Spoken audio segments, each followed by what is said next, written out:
Quisiera que pensáramos un poco en nuestro cristianismo, en lo que significa nuestro cristianismo, el hecho de ser cristianos. Y quiero que pensemos un poco, ¿por qué somos cristianos? ¿Qué tal si nosotros hubiésemos nacido en otras latitudes del mundo? ¿Qué tal si hubiéramos nacido, por ejemplo, en China o en Japón? ¿Será que seríamos cristianos o a lo mejor seríamos budistas o taoístas?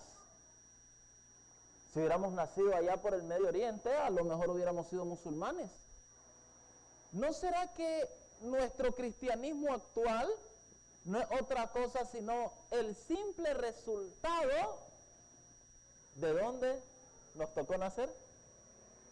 ¿No será que nuestro cristianismo solo está obedeciendo a ese factor geográfico? Y esto me hace preguntarme, y quisiera compartir esta pregunta con todos. ¿El cristiano nace o se hace? ¿Qué opinan? ¿Cuántos creen que el cristiano nace? Ok, nadie. ¿Cuántos creen que el cristiano se hace? Ok, algunas manos. ¿Y cuántos no saben qué creer? Me parece que la mayoría, ¿verdad? Unas manos creen que sí, que el cristiano se hace, nadie cree que nace y otros no saben. Muy bien, permítanme ilustrar un poco esto. Acerca de si los cristianos nacen o se hacen. Un rey tenía 2 hijos y estaban teniendo una discusión los hijos acerca de los caballeros, que si los caballeros nacían o se hacían, si era posible tomar a cualquier persona que no fuera de la aristocracia, que no fuera de la realeza o de la nobleza y hacerlo un caballero. El hermano menor decía que sí, que era posible, que podía tomarse a cualquier persona y hacerla un caballero. El hermano mayor decía no, los caballeros no se hacen, los caballeros nacen, se tiene que venir con la sangre de caballero, esa sangre noble. Voy a ponérsela ahora sí. ¿Cuántos creen que los caballeros nacen? ¿Cuántos creen que los caballeros se hacen? Aquí esta estuvo más fácil, ¿verdad? La mayoría creen que los caballeros se hacen, no nacen. Muy bien. Entonces fue tan acalorada la discusión que el rey los reúne y les dice, ok, vamos a hacer una prueba. Cada uno de ustedes tiene un mes. Dentro de un mes vamos a reunir a la corte y ustedes van a presentar sus evidencias y vamos a decidir si los caballeros nacen o se hacen. Así que salieron por ahí y el hermano menor empieza a buscar sus evidencias. Recuerden que el hermano menor decía que se puede hacer de cualquiera un caballero. Y el hermano mayor decía, no, se necesita nacer caballero. Así que empiezan por ahí un día mientras estaba cansado el hermano menor de buscar pruebas para demostrar que los caballeros efectivamente podían hacerse. Se entra ahí a algún lugar, a una refresquería y pide un refresco natural. Y entonces cuando lo pide, nota algo interesante. Le toman la orden y a la hora de que le van a entregar la orden, adivinen quién iba a entregarle la orden. Un gato. El gato iba con una bandeja sobre él y con el refresco y llegó hasta donde el príncipe estaba y le entregó su orden.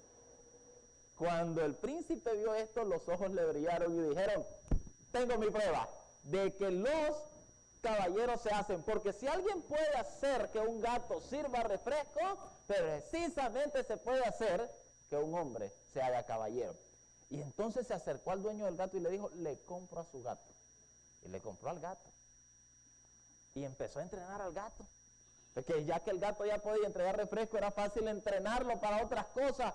Y cuando todos en el palacio escucharon del famoso gato, todos dijeron, no, ya está perdido esto. Ni lleguemos al día de la prueba porque esto está perdido. Cuando la noticia llegó donde el hermano mayor, él se preocupó también y empezó a pensar, ¿cómo demuestro de que efectivamente los caballeros nacen con esa prueba que va a presentar mi hermano? Y estaba preocupado, faltaban apenas un par de días para el día de la prueba, cuando va pasando por una tienda y ve algo y los ojos también se le iluminaron y dijo, listo. Llega el día de la prueba, está el rey Están los dos hijos y dicen, bueno, ¿quién va a presentar las pruebas primero? Bueno, dice el hermano menor, muy ufano, yo voy a demostrar que el caballero se hace, que se puede tomar a cualquier persona y hacerlo caballero. Y entonces viene el hermano menor y da 2 palmadas y allá los pajes, los sirvientes abren la puerta al fondo del salón, en la entrada, y adivinen quién estaba ahí. El famoso gato. Y el gato estaba pero bien vestido, bien parado, con un porte tremendo, sobre 2 patas. Y estaba con uno de esos frajes, de esos trajes que parecen pingüinos, bien elegantes. Y el gato empezó a desfilar por el centro del salón. Hizo una reverencia ante el rey. Y después, miren qué gato, se fue a poner a la par del rey como todo un caballero. Y todos en el salón dijeron, wow, se acabó la prueba. Ni qué hacer. Efectivamente, los caballeros se hacen. Pero viene el hermano mayor y dice, un momento, me toca a mí dar mi prueba. Así que viene el hermano mayor, da 2 palmadas, se abre el salón y entra un sirviente con una caja. El sirviente llega hasta donde está el rey, enfrente donde está el rey, están todos los de la corte viendo, el gato a la par del rey, y el sirviente le da vuelta a la caja y luego levanta la caja. Y adivinen qué había en la caja. Empiezan a correr un montón de ratones por todos lados. ¿Y qué creen que hizo el caballero gato? Se le olvidó que era caballero y empezó a correr siguiendo los ratones por todos lados. Y entonces el hermano mayor dijo, uno puede hacer que alguien finja que es caballero, pero no por eso es un caballero. Los caballeros nacen. Y el hermano mayor terminó ganando la prueba. ¿Qué pasa con el cristianismo? ¿Será que los cristianos nacen o se hacen? ¿Saben? Esto puede ser que sorprenda a muchos, pero los cristianos nacen.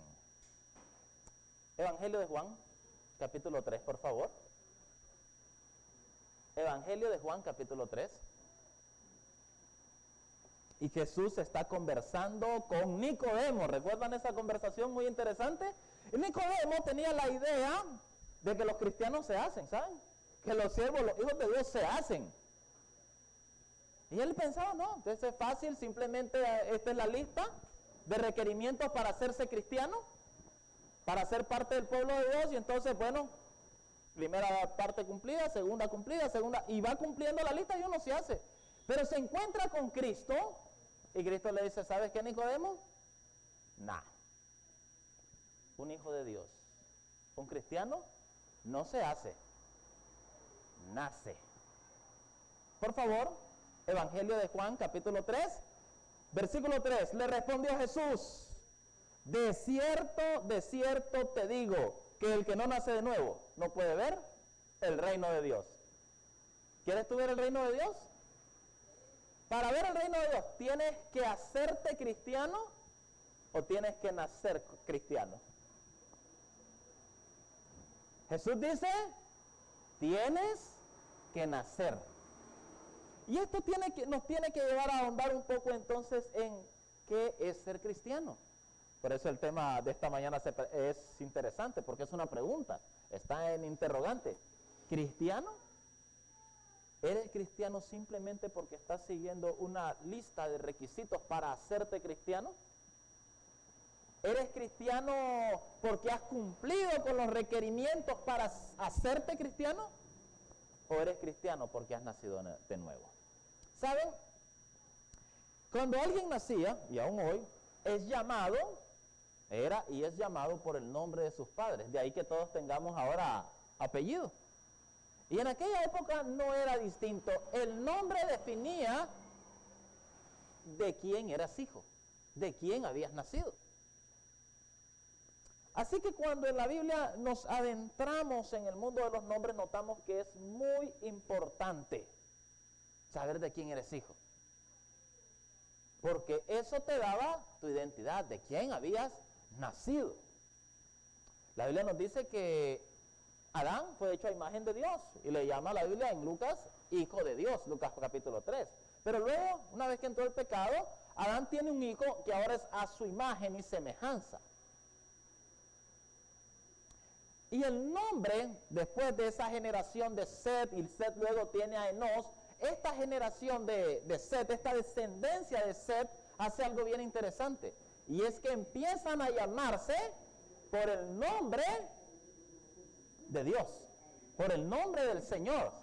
Eso está en Génesis capítulo 5, dice, a partir de entonces comenzaron a llamarse por el nombre del Señor. Empezaron a ser considerados hijos de Dios. Tuvieron que haber sido llamados por el nombre de Él. Así que es interesante cuando encontramos los nombres en la Biblia. ¿Saben? A Jacob se le cambió el nombre, ¿recuerdan? Y se le puso otro nombre, el otro nombre era Israel. A Simón se le cambia el nombre por Pedro. A Abraham se le cambia por Abraham.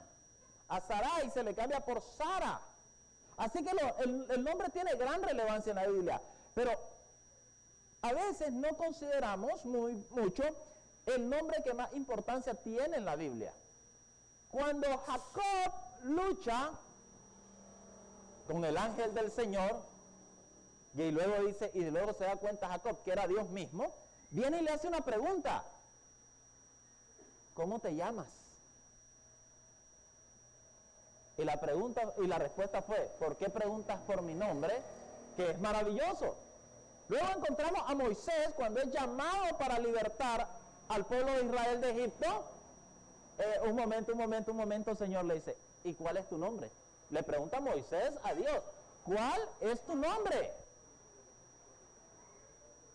Porque si me preguntan, ¿quién tendría qué nombre les doy? Así que el nombre de Dios adquiere y tiene gran relevancia en las Escrituras. Tal relevancia tiene que en uno de los mandamientos, el tercer mandamiento, que fue nuestra lectura bíblica de hoy, encontramos palabras contundentes. Éxodo capítulo 20, verso 7, el tercero de los 10 mandamientos dice: no tomarás el nombre de Jehová tu Dios en vano, porque no dará por inocente Jehová al que tome su nombre en vano. ¿Y esto qué significa realmente? ¿Saben? Algunos han tomado este versículo, este mandamiento de Dios y han dicho: no tienes que jurar. Si juraste en el nombre de Dios, tienes que cumplir lo que juraste. ¿Han escuchado eso, verdad? Que muchas veces se ha interpretado así esto. ¿Saben? Los israelitas tenían una forma muy interesante de abordar este mandamiento. No tomarás el nombre del Señor tu Dios en vano, ¿verdad? Y recordemos que sale el asunto del tetragramatón. Las 4 letras en hebreo que conforman el nombre de Dios.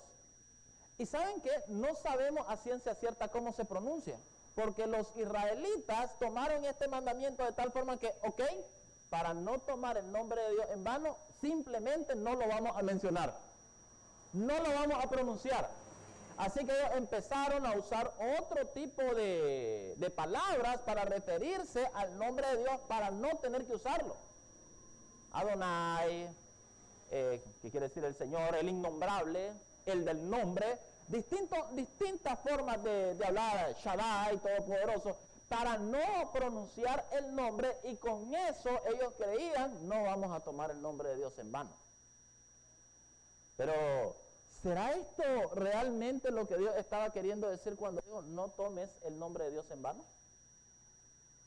¿Será que a esto se refería? Así que ellos, cuando leían los rollos y llegaban al nombre, simplemente decidían utilizar otra palabra. Por eso no sabemos cómo se menciona, cómo se pronuncia a ciencia cierta estas 4 letras. Algunos ahí pues le han puesto Jehová, otros Yahvé, pero a ciencia cierta no lo sabemos. Pero ¿será que la intención de Dios al dar este mandamiento es: aquí estoy, me revelo a todos ustedes en mi amor, en mi misericordia, en mi poder, pero ¿sabes qué? No te atrevas a pronunciar mi nombre, no me llames. no me llames. Suena un poco forzado creer que esta era la intención de Dios. Así que tiene que haber algo más en este mandamiento. ¿Saben? Hay algunos que toman el nombre de Dios y se vuelven y se autodenominan portavoces de Dios.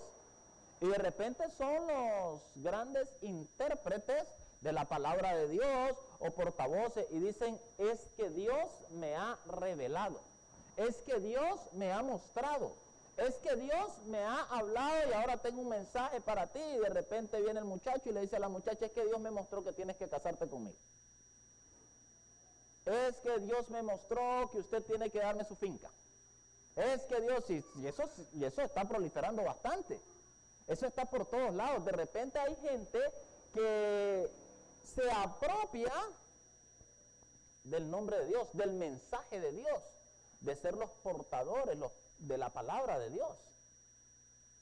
Pero ¿qué tenía que decirnos este texto? Saben, nosotros utilizamos en nuestras oraciones el nombre de Jesús. Y vamos a ver algunos ejemplos, vamos a ver un ejemplo aquí en la Escritura, de personas que empezaron a orar en el nombre de Jesús sin conocer a Jesús. Y eso podría pasar también. Empezaron a tomar de esta forma el nombre de Dios en vano y la cosa no terminó muy bien. Por favor, Hechos de los Apóstoles, el libro de los Hechos, capítulo 19. Miren qué interesante lo que se da acá. Hechos, capítulo 19, verso 13. Pero, ¿lo tenemos todos? Vamos a esperar a que todos lo tengamos. Me interesa que todos leamos. Hechos, capítulo 19, verso 13 en adelante. Pero algunos de los judíos, exorcistas ambulantes, intentaron invocar el nombre del Señor Jesús sobre los que tenían espíritus malos, diciendo, os conjuro por Jesús, el que predica Pablo. Miren qué interesante. Empiezan a invocar el nombre de Jesús para expulsar demonios, para hacer sus exorcismos o qué sé yo, pero dice, en el nombre de Jesús, el que predica Pablo. La cosa no terminó para nada bien. Había 7 hijos de un tal Esceva, judío, jefe de los sacerdotes, que hacían esto. Pero respondiendo el espíritu malo dijo, a Jesús conozco y sé quién es Pablo, pero vosotros, ¿quiénes sois? El hombre en quien estaba el espíritu malo saltando sobre ellos y dominándolos, pudo más que ellos, de tal manera que huyeron de aquella casa desnudos y heridos.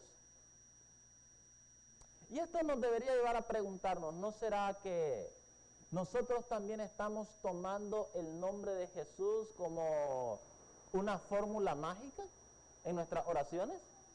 Venimos y oramos y decimos, en el nombre de Jesús, amén. Y ya creemos que automáticamente está bien. Creemos que automáticamente por el simple hecho de mencionarlo como un conjuro, realmente estamos orando en el nombre de Jesús. ¿Qué significa orar en el nombre de Jesús? Y te hago una pregunta. ¿Qué efecto tendría tu oración? ¿Qué efecto tendría mi oración si hoy orásemos en el nombre de Jesús? ¿Será que cuando nos arrodillamos y decimos, y oramos y decimos en el nombre de Jesús, realmente esto es verdad? ¿O simplemente se volvió como esos correos electrónicos que se envían desde el iPad? Abajo aparece enviado desde mi iPad. ¿No será que simplemente estamos tomando el nombre de Jesús como un mero formalismo, como una condición que hay que orar? Bueno, me han enseñado, la Biblia dice que debo orar en el nombre de Jesús. Entonces terminamos nuestra oración en el nombre de Jesús. Y un día me sorprendí porque un sobrino mío venía y en el nombre de Jesús, amén, en el nombre de Jesús, amén, y él creía que era Jesús, en el nombre de Jesús, amén, en el nombre de Jesús, amén. ¿No será que nos ha pasado como a mi sobrino y no entendemos aún, no hemos profundizado aún en el significado de tomar el nombre de Dios en nuestras oraciones? Permítanme leer, por favor, una cita muy interesante sobre esto. Se encuentra en el libro El Camino a Cristo, página 101. Pueden buscarla en casa, ¿verdad? Para los que tengan el libro. Orar en el nombre del Señor Jesús es más que hacer simplemente mención de su nombre al principio y al fin de la oración. Es orar con los sentimientos y el espíritu de Él, creyendo en sus promesas, confiando en su gracia y haciendo sus obras. Permítanme repetirla, por favor, no es larga. Orar en el nombre del Señor Jesús es más que hacer simplemente mención de su nombre al principio y al fin de la oración. Es orar con los sentimientos y el espíritu de Él, creyendo en sus promesas, confiando en su gracia y haciendo sus obras. Entonces, cuando oramos en el nombre de Jesús, no es simplemente mencionar las palabras y creer que automáticamente nuestras palabras son una realidad. Orar en el nombre de Jesús significa que Jesús está en mí, que el deseo de Jesús se vuelve mi deseo expresado en la oración. Que el anhelo de Jesús es verbalizado a través de mis palabras.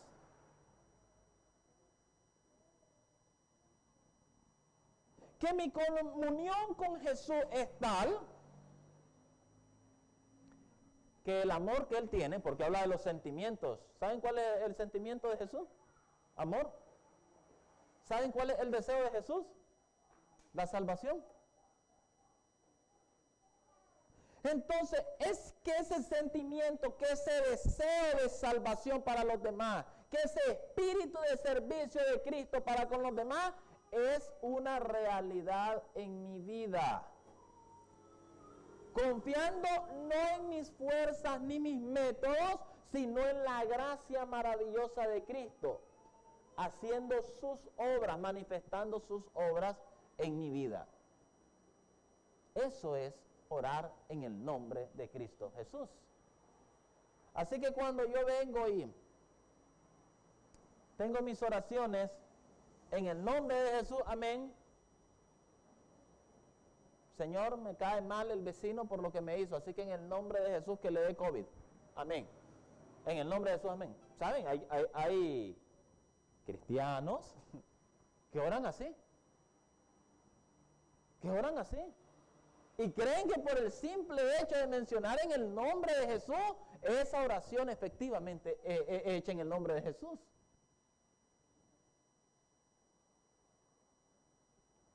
Hay cristianos que oran, maldícelo, Señor, por lo que me hizo. O por lo que no me hizo. En el nombre de Jesús, maldícelo. ¿Será que esa oración lleva realmente impregnado el nombre de Cristo? ¿Será que esa oración realmente está impulsada por el nombre de Dios? Claro que no. Pero también si nuestras oraciones en particular, aunque no tengan un ataque directo contra alguien, sino que sean oraciones buenas, ¿cómo te comportas con los demás? ¿Cómo vives con los demás? ¿Saben? Tomar en vano el nombre de Cristo, tomar en vano el nombre de Cristo es decir, soy cristiano sin Cristo.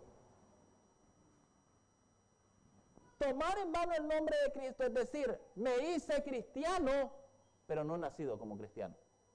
No he nacido de nuevo, no he nacido del agua y del Espíritu. Tomar el nombre de Cristo en vano es decir, soy de Cristo, el nombre de Cristo, el carácter vive en mí, pero no lo vivo. Y esto me lleva de nuevo a reflexionar en una frase que vi por ahí que dice: tú puedes ser la única Biblia que muchos lean. Tú puedes ser la única Biblia que muchos lean. Vamos a la palabra de Dios, de nuevo, segunda epístola a los Corintios, para reforzar esta idea, capítulo 5, verso 20. Segunda a los Corintios, capítulo 5 y versículo 20. Miren qué interesante lo que dice Pablo acerca de todos aquellos que en algún momento decimos, soy de Cristo. Que decimos, soy cristiano. Bueno, pues dice, así que somos embajadores, y luego menciona en nombre de Cristo, no tomarás el nombre del Señor tu Dios en vano, como si Dios rogara por medio de nosotros, o rogamos en nombre de Cristo, reconciliados con Dios. ¿Cómo se denomina a aquellos que han tomado el nombre de Cristo? Embajadores de Cristo. ¿Saben lo que es un embajador? Es un representante. Por ejemplo, nuestro país tiene embajada en distintos países, y el embajador habla en nombre del Estado y gobierno del país. Lo mismo está diciendo el apóstol Pablo. Tú eres un embajador de Cristo. Si has recibido a Cristo, si te has entregado a Cristo, si tú dices que eres cristiano, tienes que saber que tú eres un embajador, un representante de Cristo y del reino de los cielos. ¿Cómo estás representando ese reino? ¿Cómo estás representando ese nombre? Segunda a los Corintios, capítulo 3, verso 1, ahí cerquita.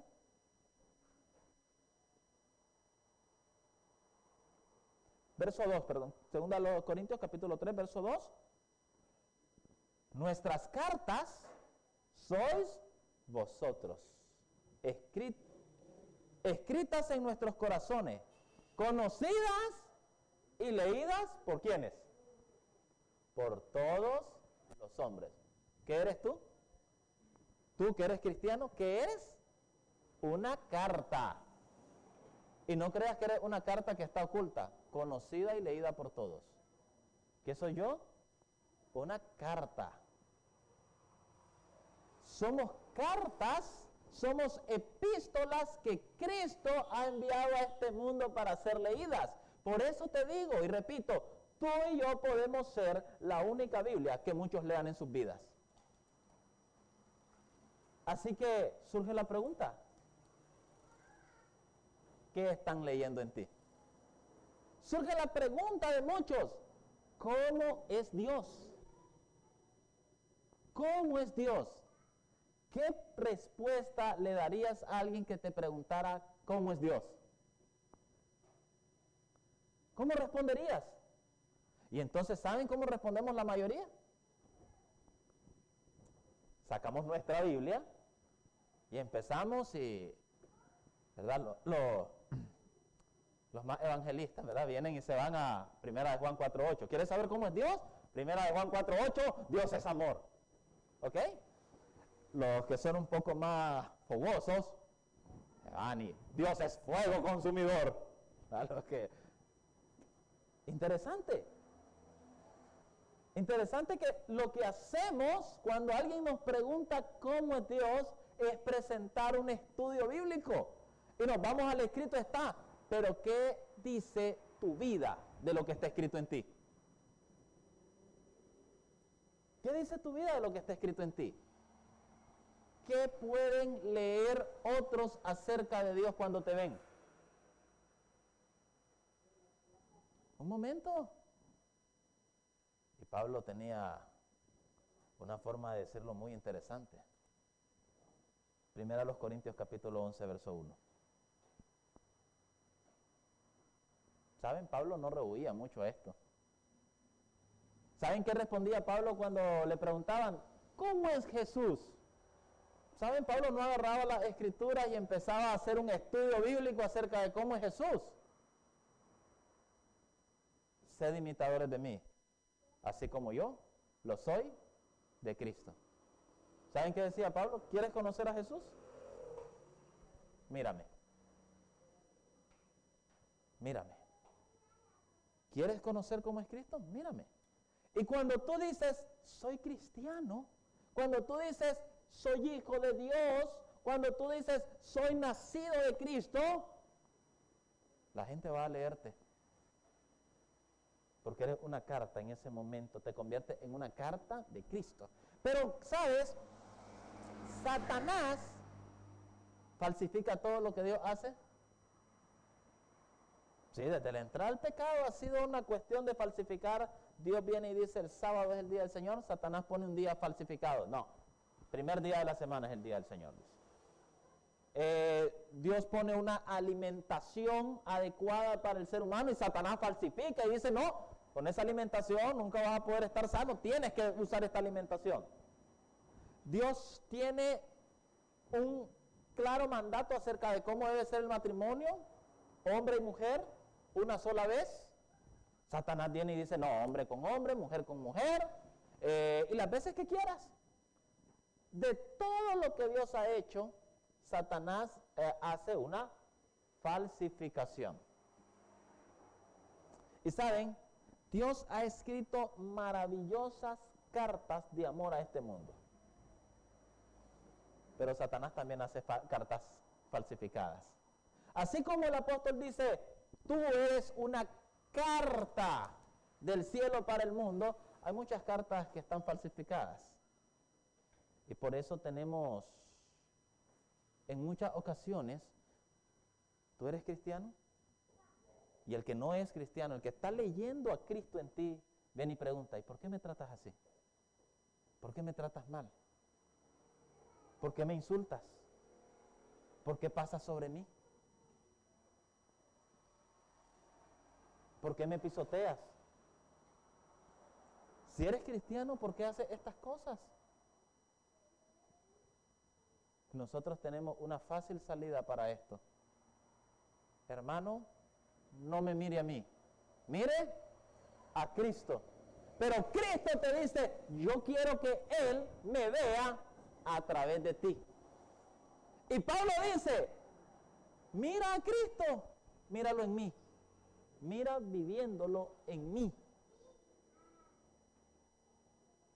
Pero nosotros tenemos esa zafada bonita. Hermano, ponga sus ojos en Cristo Jesús. ¿Y saben por qué le decimos a la gente que ponga sus ojos en Cristo Jesús? Porque en nosotros no se cumple lo que dice Gálatas 2:20.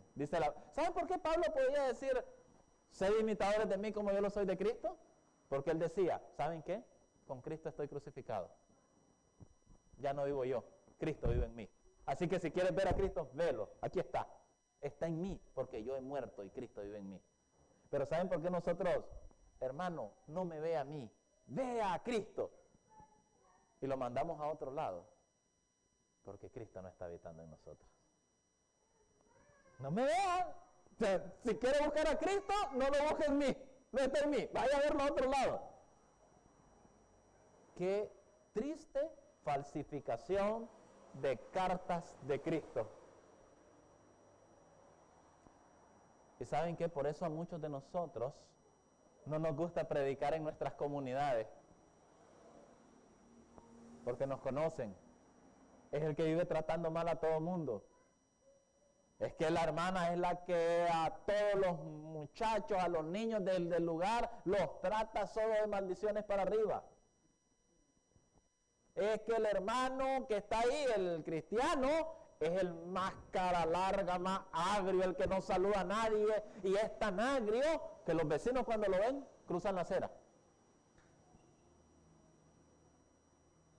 ¿Sabes? ¿Sabe algo interesante de Cristo? La Biblia nos lo dice, y el espíritu de profecía lo confirma. Los niños se sentían atraídos por Cristo. Miraban a Cristo y querían estar cerca de Cristo, y querían estar en los brazos de Cristo. Mídete. ¿Qué hace un niño cuando te ve? ¿Desea estar contigo? La que no me ve el hermano, el anciano, el pastor, el hermano, porque y los niños se corren más bien. Los niños pequeñitos anhelaban estar en los brazos de Jesús. ¿Qué quieren los niñitos con nosotros? Huir de nosotros. Porque Cristo no está habitando en nosotros. Porque ¿saben qué? Hemos decidido hacernos cristianos sin nacer de nuevo. Hemos decidido hacernos y empezamos a ver cuáles son los requisitos para ser cristianos. Bueno, ir a la iglesia, perfecto. Leer la Biblia, muy bien. Leer el espíritu de profecía para ser un buen cristiano adventista. Orar. Y empezamos a poner, bueno, ¿saben? ¿Se puede llevar la reforma pro salud sin Cristo? ¿Qué dicen? No se puede, porque parte integral de la reforma pro salud es Cristo. Pero se puede falsificar la reforma pro salud sin Cristo. Se puede falsificar la oración sin Cristo. Se puede falsificar la asistencia a la iglesia sin Cristo. Se puede falsificar la lectura y el estudio de la palabra de Dios sin Cristo. Se puede falsificar. Porque de todo lo que Dios ha hecho, Satanás ha hecho una falsificación. Y cuando nosotros hacemos a un lado a Cristo en nuestro cristianismo, no somos sino una carta cristiana falsificada. Y por eso la gente no logra ver a Cristo en nosotros.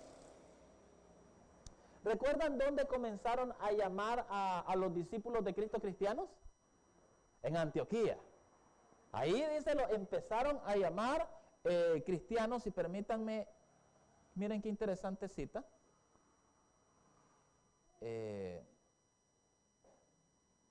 Miren qué interesante cita.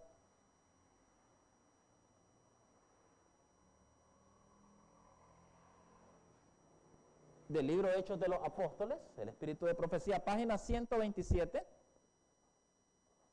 dice: fue en Antioquía donde los discípulos fueron llamados por primera vez cristianos. Eso lo dice el libro de Hechos en la Biblia también. El nombre les fue dado porque Cristo era el tema principal de su predicación, su enseñanza y su conversación. ¿Cuál era el centro de la predicación de los discípulos? Cristo. ¿Cuál era el centro de la enseñanza de los discípulos? Cristo. ¿Cuál era el centro de la conversación de los discípulos? Cristo. Podían hablar de todos los temas, pero el centro de todos los temas era Cristo. Pero me llama más la atención, siempre en la página 127, ¿de dónde vino ese nombre realmente? Bien podían los paganos llamarlos cristianos, dice, siendo que predicaban a Cristo y dirigían sus oraciones al Padre por medio de Él. Pero miren quién les dio el nombre realmente.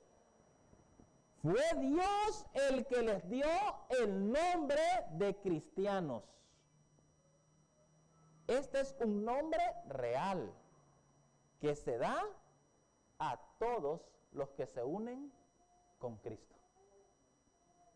¿A quién le da Dios este nombre?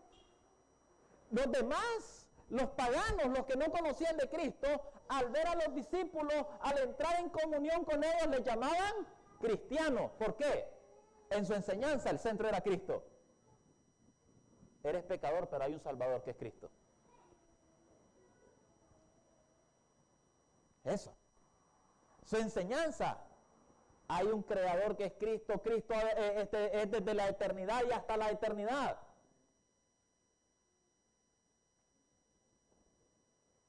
Tienes que cuidar tu cuerpo porque es templo del Espíritu Santo, formado por Cristo, creado por Cristo, restaurado por Cristo. Cristo y Cristo era el centro de la enseñanza, la predicación y la conversación de ellos. Y entonces todos podían leer en ellos a Cristo. Pero luego nos dice de que quien les da realmente este nombre no es otro sino Dios mismo. Dios viene y los llama, son cristianos. Estos no llevan el nombre de Dios en vano. ¿Y por qué eran cristianos? Porque habían unido sus vidas a Cristo. ¿A quiénes se les da este nombre? ¿A quiénes es que el cielo les da este nombre? A aquellos que unen sus vidas a Cristo. ¿Entiendes lo que es tener tu vida unida a Cristo? ¿Entiendes lo que esto significa? ¿Entiendes lo que significa el hecho de que tu vida esté unida a Cristo? Y te llevo a una pregunta aún más. ¿Está realmente tu vida unida a Cristo? Me encanta aquel himno que la Biblia nos habla de Cristo. ¿Recuerdan lo que dice en el coro? ¿Te hayas listo a encontrar al Señor? ¿Lo haces todo con fe, con amor? ¿Has peleado por fe la batalla del bien? ¿Pueden otros a Cristo en ti ver? Cuando estés unido a Cristo, cuando tu vida esté ligada completamente a la de Cristo, todos podrán ver a Cristo en ti. Y entonces cuando te pregunten, ¿cómo es Dios? Tú podrás decir, mírame, porque yo he muerto y Él ahora habita en mí. Mírame y mira lo que yo era antes. Cuando la gente te pregunta, ¿qué puede hacer Dios por mí? Bueno, mira lo que yo era antes y mira lo que soy ahora. Y me llama la atención uno de los versículos de la Biblia más citados dentro del mundo cristiano, pero menos vividos. Segunda a los Corintios capítulo 5, 17. ¿Recuerdan? El nombre de cristiano es dado por Dios a aquellos que se unen a Cristo. Segunda a los Corintios 5, 17 es un versículo muy conocido. De modo que si alguno está en Cristo, ¿qué es? Nueva criatura es. Las cosas viejas pasaron y todas son hechas nuevas. Pero tú vas a alguien y le dices, te pregunta, ¿qué puede hacer Dios por mí? Y entonces, bueno, mírame a mí. Oh, pero antes vivías amargado y hoy sigues viviendo amargado. Eso es lo que Dios va a hacer por mí. Antes vivías angustiado, hoy sigues viviendo angustiado. Antes gritabas, sigues gritando. Antes decías palabrota, sigues diciendo palabrota. Antes, cuando el vecino te tiraba la basura a tu lado, se la regresabas y me lo acabas de hacer, te dice el vecino. Entonces, ¿qué es lo que ha hecho Cristo por ti? ¿Dónde están las cosas nuevas? Porque aún no te has unido a Cristo. ¿Qué puede decir de alguien? Si alguien se preguntara, ¿cómo sería un colectivo de personas que ahora viven en Cristo, que ahora son cristianas? ¿Y saben hacia dónde va a voltear a ver Diriamba? Hacia acá. Y van a decir, ahí están. ¿Cómo son? ¿Qué tiene Cristo para ofrecerme? ¿Qué cambios puede hacer Cristo en mi vida que me lleven a mí a desear unirme a Cristo? ¿Saben? Este asunto, pero Dios escribe una carta de amor hacia nosotros y dice, ¿me das? Asco, me estás causando náuseas. Apocalipsis capítulo 3, verso 16. Pero por cuanto eres tibio y no frío ni caliente, te vomitaré de mi boca. ¿Me das ganas de vomitar? Me da ganas de vomitar cuando dices que llevas mi nombre, pero no lo llevas realmente. Y luego dice, y es una carta de amor, claro que sí, porque dice en el 19, yo reprendo y castigo a todos los que amo. Sé pues celoso y arrepiéntete. Quiero que sepas que te amo mucho. Pero el hecho de que estés diciendo ser cuando no eres, me da ganas de vomitar. Quisiera que fueras, dice, ojalá fueras caliente, ojalá fueras de verdad cristiano, ojalá te unieras de verdad a mí, ojalá pudieras llevar mi nombre y todos pudiesen verlo. Ese es mi deseo, te amo y quiero estar unido a ti, dice Cristo. Pero mientras siga así, diciendo que eres sin ser, fingiendo, llevando un cristianismo sin Cristo, mientras esté así, me dan ganas de vomitar. No quiero que sea así. ¿Y sabes qué? Antes de eso, él preferiría que fueses frío. Que dijeras, no tengo a Cristo, pero lo necesito. Y que entendieras tu necesidad de Cristo Jesús. Hermanos amados, tomar el nombre de Dios en vano es decir, Cristo vive en mí cuando yo estoy sin Cristo. Tomar el nombre de Dios en vano es pretender llenar los requisitos de una vida cristiana sin Cristo Jesús. Es orar sin la comunión con Cristo. Es predicar sin la comunión con Cristo. Es vivir sin la comunión con Cristo, sin estar unido realmente a Cristo Jesús.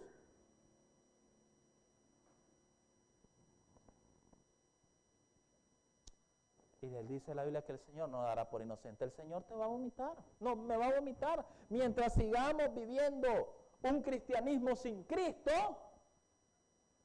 mientras sigamos siendo cartas falseadas por Satanás del cristianismo, mientras sigamos trayendo prole al cristianismo, diciéndonos cristianos sin Cristo,